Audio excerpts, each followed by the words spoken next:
La cultura de la paz es posible si está basada en la cultura del Dios cristalino, ya que la naturaleza de ese Dios es el amor.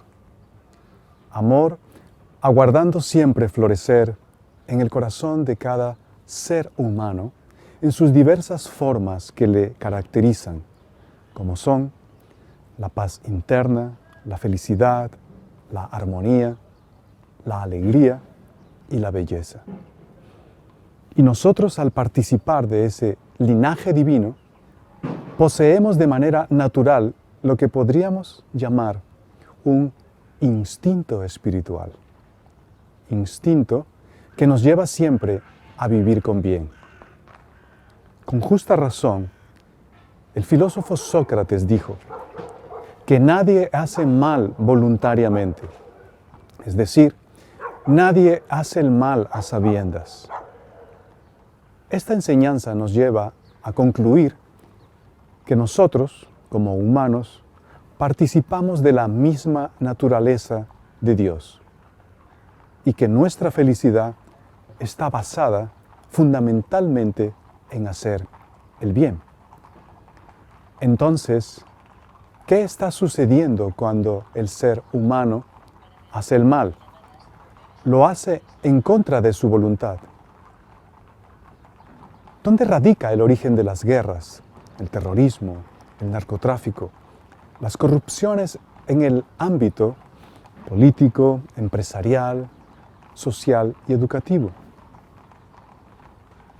Los sabios Vedas sobre el momento presente dijeron: siempre que el bien decae, extinguiéndose poco a poco, predominando en su lugar la maldad y el orgullo, mi espíritu se manifiesta en forma humana sobre esta tierra.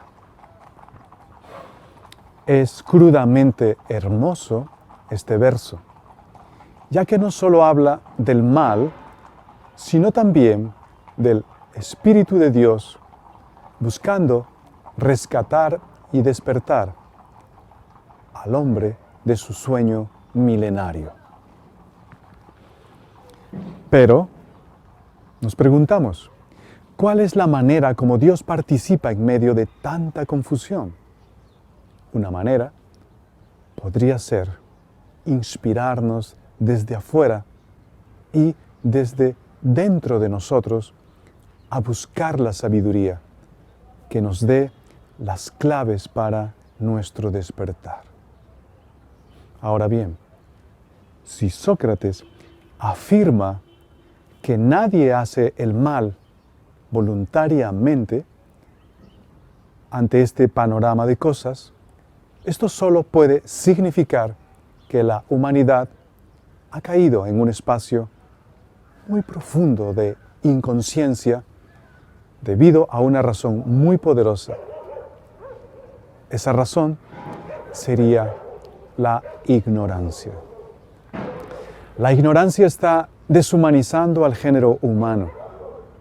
Es una enfermedad que ha generado en nuestra especie un agudizamiento de su imperfección y ha agravado la carencia de sensibilidad frente a los valores eternos que también podríamos denominarlos como especies espirituales en proceso de extinción. El filósofo Aristóteles dijo: pues los hombres comenzaron siempre a filosofar, movidos por la admiración. Al principio, admirados ante los fenómenos sorprendentes más comunes. Luego, avanzando poco a poco y planteándose problemas mayores, como los cambios de la luna y los relativos al sol, las estrellas y a la generación del universo. Pero el que se plantea un problema o se admira, reconoce su ignorancia. El amor a la sabiduría, que se inicia mediante la admiración o la estupefacción frente a lo nuevo, parece que ha dejado de existir. Esto significa, desde la visión aristotélica, que desde la sana ignorancia primordial del ser humano, existe un proceso natural de cuestionamientos, admiración y, por tanto, resolver, emprender un camino hacia la luz de aquella sabiduría que te despierta. La ignorancia, el deseo, la pasión, el apego, la ansiedad, la ira, son aniquiladores de la voluntad humana hacia este despertar y forman parte de la ignorancia. Estos aspectos paralizan al hombre y lo llevan a pensar, a decir y hacer aquello que no debe pensar, decir y hacer. Es claro que si existen este tipo de pensamientos, palabras y acciones, es claro que existe un pensador, su origen. Sin embargo, hasta el momento, solo se ha hablado y se ha escrito del pensamiento y sus consecuencias, pero no se ha hablado con claridad meridiana sobre este pensador. Se nos ha dicho, si piensas mal, harás de tu vida un infierno, pero no se nos ha dicho quién es el que engendra el pensamiento. Y aquí hay un gran vacío en la educación humana, que ha hecho que el cambio que todos queremos se haya convertido en una quimera. En el seno de las grandes tradiciones espirituales existió una cartografía muy lúcida de la conciencia humana. Pero ante la lamentable extinción de las escuelas y maestros iniciados e iniciadores en el verdadero trabajo del conocimiento de sí mismo, la transmisión detallada de esos mapas no solo se perdió, sino que además las enseñanzas que llegaron hasta nuestros días aún no han podido ser decodificadas. Es por esa razón que el pensador interior al cual me estoy refiriendo, causante de los pensamientos negativos y sus consecuencias, ha permanecido hasta estos días en el anonimato. Sabiamente, a este pensador que a partir de ahora llamaremos ego, para efectos didácticos, en el pasado se le antropomorfizó y se le dio diversos nombres según la tradición espiritual. Así es como en la actualidad conocemos al ego con el nombre de el diablo o Satán. Esto lo podemos ver en la tradición judeocristiana y en la musulmana. Ahriman fue el nombre del ego entre los zoroastrianos. Mara fue el nombre del pensador entre los budistas, al igual que Set es también el pensador que produce pensamientos en esta maravillosa tradición egipcia. Y en la tradición hindú, el pensador se le llamó como el ejército de los Kauravas. Pero con el paso del tiempo, hemos llegado a pensar que esta entidad demoníaca, egoica, que es algo ajeno a nosotros y por tanto de nuestra psique. Ante esta situación, el hombre identificó erróneamente la fuente del bien y del mal. La idea global de que los malos pensamientos son puestos por el diablo en nuestra mente y que Dios nos castiga por habernos convertido en instrumentos de maldad, ha pronunciado nuestra ignorancia en torno a la fuente del conflicto y por tanto acerca de la disolución de esa fuente. Desde esa visión errónea se crearon diversas maneras, filosofías, psicologías o terapias para prevenirnos o sanarnos del mal ya instalado en nuestra psique. Pero nada ha funcionado, porque esos sistemas siguen ignorando que la raíz del conflicto es el ego. Ahora bien, ¿y qué es el ego? Lo podemos definir como el ego es una mentira muy bien elaborada.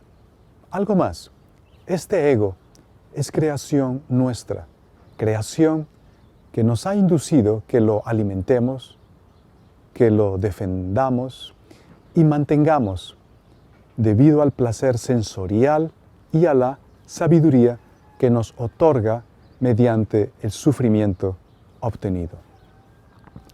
Pregunta: ¿cuál es el real propósito del ego? A esta pregunta respondo con otra pregunta. ¿Cuál es el propósito del vicio, de la adicción, del tabaco, del alcohol, de las drogas? La respuesta es evidente. El propósito del yo es la enfermedad, es la muerte. Como, por ejemplo, ¿cuál es el propósito de la irritabilidad, de los celos y del adulterio? ¿Acaso es la felicidad? Claro que no. La finalidad de la expresión de cualquier ego es el conflicto. Soy consciente del desacuerdo que puede generar esta afirmación. Realmente espero que esta tesis no sea aceptada fácilmente. Es muy común escuchar sendas alabanzas a las maravillas que el ego prodiga a nuestra vida.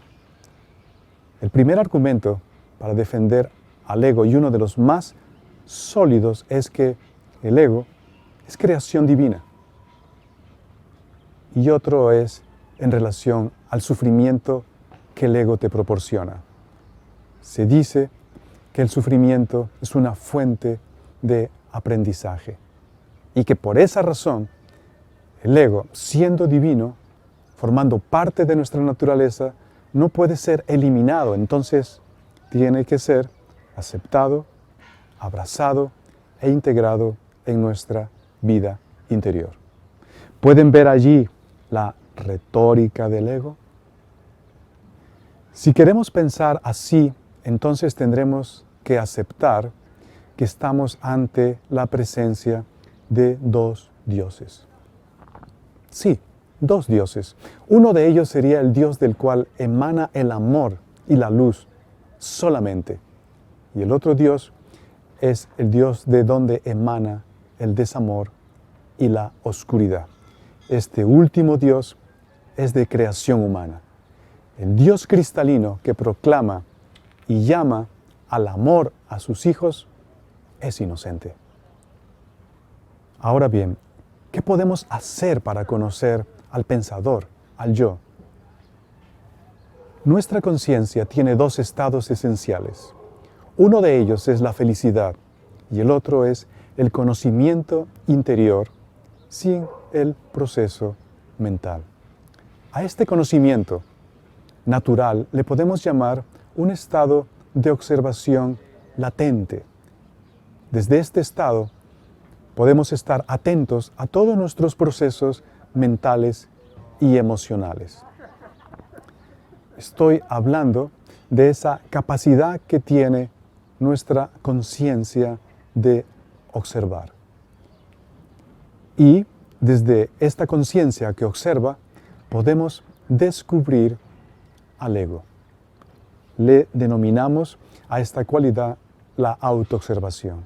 Y a través de esta autoobservación podemos descubrir al ego en acción y sobre todo su malignidad y las consecuencias de esta malignidad. Entonces, desde nuestra conciencia podemos abrirnos a un espacio de conocimiento profundo de nosotros mismos. En este sentido, en la tradición védica, Krishna señala a su discípulo Arjuna cuando le dice: Arjuna, controla tus sentidos, eliminando tus deseos impuros, pues son los destructores de la sabiduría y la visión espiritual. Debemos saber todos que quien piensa es el yo, quien siente es el yo. Y ese pensamiento y sentimiento es copiado y expresado por nosotros, haciéndonos vivir la fantasía de que somos nosotros los que nos estamos expresando genuinamente. Entonces todos los deseos impuros engendrados por este gran ilusionista necesitan ser observados para ser descubiertos, analizados y eliminados. En el Bhagavad Gita al ego se le conoce como una sola entidad. Es decir, no es solo una entidad, sino más bien como una pluralidad. Por eso se habla de un ejército. Por eso cuando en los mitos se hablan de batallas, entonces se habla también de ejércitos de demonios, como en la tradición egipcia. Gautama habla del ataque de Mara y sus demonios. Y aquí, en el país soleado de Ken, se habla de que Set y sus demonios desmembran a Osiris. Esta pluralidad en nosotros genera temporalmente o muchas veces de manera continua procesos psicóticos, esquizofrénicos o paranoicos, en mayor o en menor grado. ¿Qué hay que hacer? Primero, recordar quiénes somos. Hay que remitirnos a los libros sagrados, donde se afirma de manera enfática que somos emanación de lo divino. Y meditar sobre esta enseñanza donde se señala acerca de la presencia de la radiante naturaleza espiritual que vive en nuestro corazón. Pero esa naturaleza espiritual está asfixiada o condicionada por el yo. Pero esto es lo primero que tendríamos que hacer para iniciarnos en el proceso de nuestro autoconocimiento. De esta manera, estaríamos en contacto con el gen divino, ese gen que desborda en todas las páginas de los libros sagrados en cuanto a su descripción se refiere. Nuestra naturaleza espiritual está atrapada en el yo y eso es lo que hay que liberar. ¿No sabéis que Dios vive en nosotros y que el Espíritu de Dios mora en vosotros? Exclama Pablo a los Corintios. Y Krishna recita: Dios reside en el interior de todo hombre, pero pocos saben encontrarle. El radiante Krishna, en su constante presentación de la verdad abrumadora, le dice a Arjuna: conoce pues a aquel que está por encima de la razón y deja que su paz te dé paz. Sé un auténtico guerrero y mata el deseo, que es más poderoso de los enemigos del alma. ¡Cuánta belleza! ¡Cuánta claridad! ¡Cuán sublime verdad! Y luego, el mismo Krishna hace una descripción maravillosa de las múltiples condecoraciones espirituales que logra el guerrero cuando lucha por su liberación, cuando se da cuenta de que es una emanación de lo divino, cuando se da cuenta que existe un pensador que genera los pensamientos en su interior. Los místicos, en el pasado, a este proceso del darse cuenta de la naturaleza divina y de la eliminación del yo, le denominaron muerte mística, refiriéndose a la aniquilación del ego en todos sus componentes, permitiendo el florecimiento de nuestra naturaleza superior. Entonces, esto significa que si anhelamos una sociedad iluminada, o al menos un punto donde no exista un campo de litigio en nuestra mente o en nuestro planeta, debemos iniciarnos en el sendero de la cultura de la paz, que es el del conocimiento interior. La tarea no es fácil, pero es posible, ya que nuestro corazón lo anhela profundamente. La vida espiritual no es solo orar, es también hacer en nuestro cada día el trabajo interior de desegoitización, hasta que el advenimiento de la primavera sea en nuestro corazón. También en el Bhagavad Gita, Krishna describe esa estación aromática y perfumada en el corazón humano y destaca las siguientes virtudes que logra el guerrero, como la valentía, la purificación de la existencia propia, el cultivo del conocimiento espiritual, la caridad, el autocontrol, la ejecución de sacrificios, el estudio de los Vedas, la austeridad, la sencillez, la no violencia, la veracidad, el estar libre de ira, la renunciación, la tranquilidad, la aversión a buscarles defectos a los demás, la compasión, el estar libre de codicia, la mansedumbre, la modestia, la firme determinación, el vigor, el perdón, la fortaleza, la limpieza y el estar libre de envidia y del ansia de honor.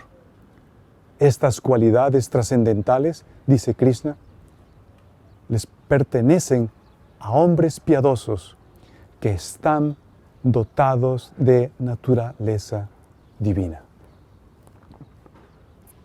Entonces, a través del trabajo interior, sabremos que la paz viene de dentro. En esta paz mental, en esta paz interior, toda tristeza o sufrimiento desaparecen, pues esa paz es sabiduría y en ella el corazón encuentra sosiego. El fruto de la armonía que se logra con la paz interna es el bien. Paz profunda, queridos amigos y amigas. Feliz día de la paz interior. Gracias.